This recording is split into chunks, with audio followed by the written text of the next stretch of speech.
मात्र एक आदमी मनोहर भैया के बाकी सब कुमार। अच्छा हम आगू में बैसल छथिन बते।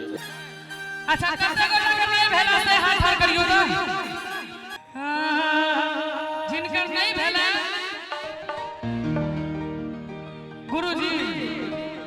गुरुजी छथिन लव गुरु। अच्छा जिनकर विवाह नहीं भेला हुनका सबके ले ली गीत। अरे लड़की के परतैया काल बउआ रे सकाल गले सादी। लड़की के परतैया काल बउआ रे सकाल गले सादी। लड़की के परतैया काल बउआ रे सकाल गले सादी। लड़की के परतैया काल बउआ रे सकाल गले सादी। सकाल गले सादी रे सकाल गले सादी। सकाल गले सादी रे सकाल गले सादी। अरे लड़की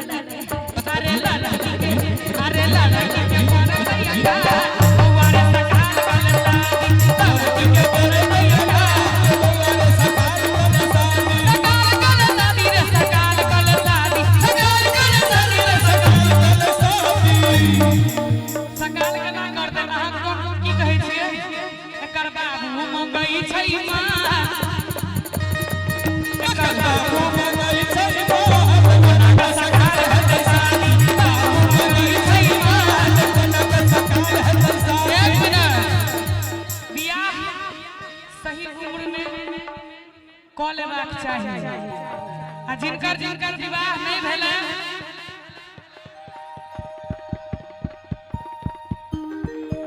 बियाह झूली कहै छै कऽ लेबाक चाही, लेकिन भैया के स्थिति देख लियो। कहत कबीर सुनो रे भाई संतो।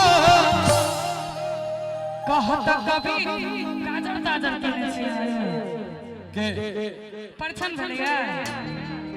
कहत कबीर सुनो रे भाई संतो। राधे बाबू एमहर श्रोता एमहर श्रोता एमहर श्रोता एमहर श्रोता। 4 भाग में 5 भाग में श्रोता सब बांटल छथिन, लेकिन सबसे एनर्जेटिक श्रोता अहाँ सब छी। ई 10 टा काम जे छै से पूरा हरियल छै। आब हमरा बुझाइया जे अहाँ सब हेबै। कहत कबीर सुनो रे भाई संतो। गुरुजी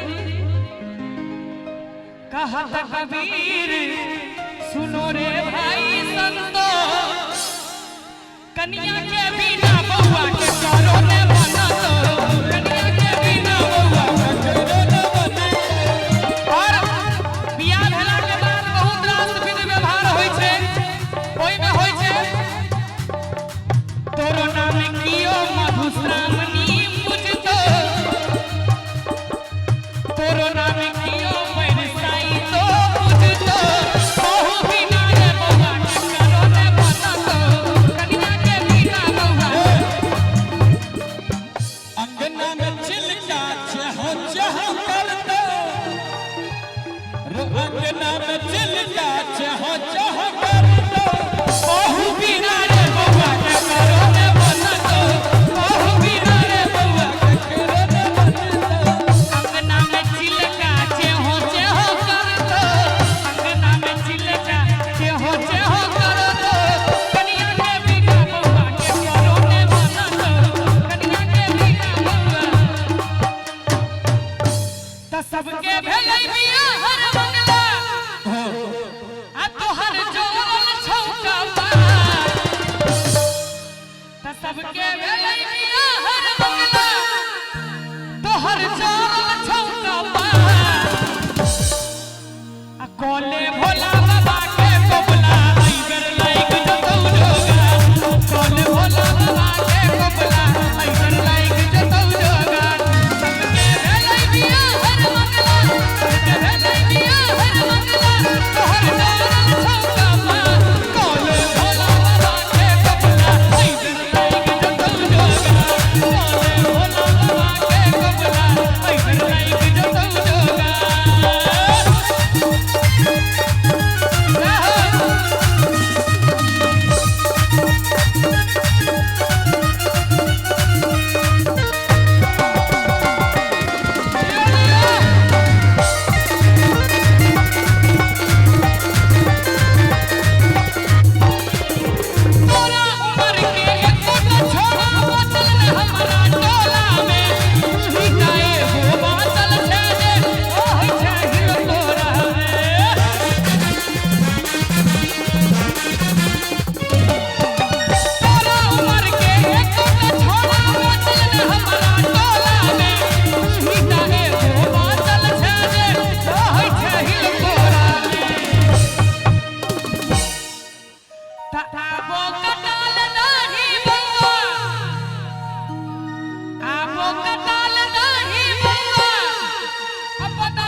कोले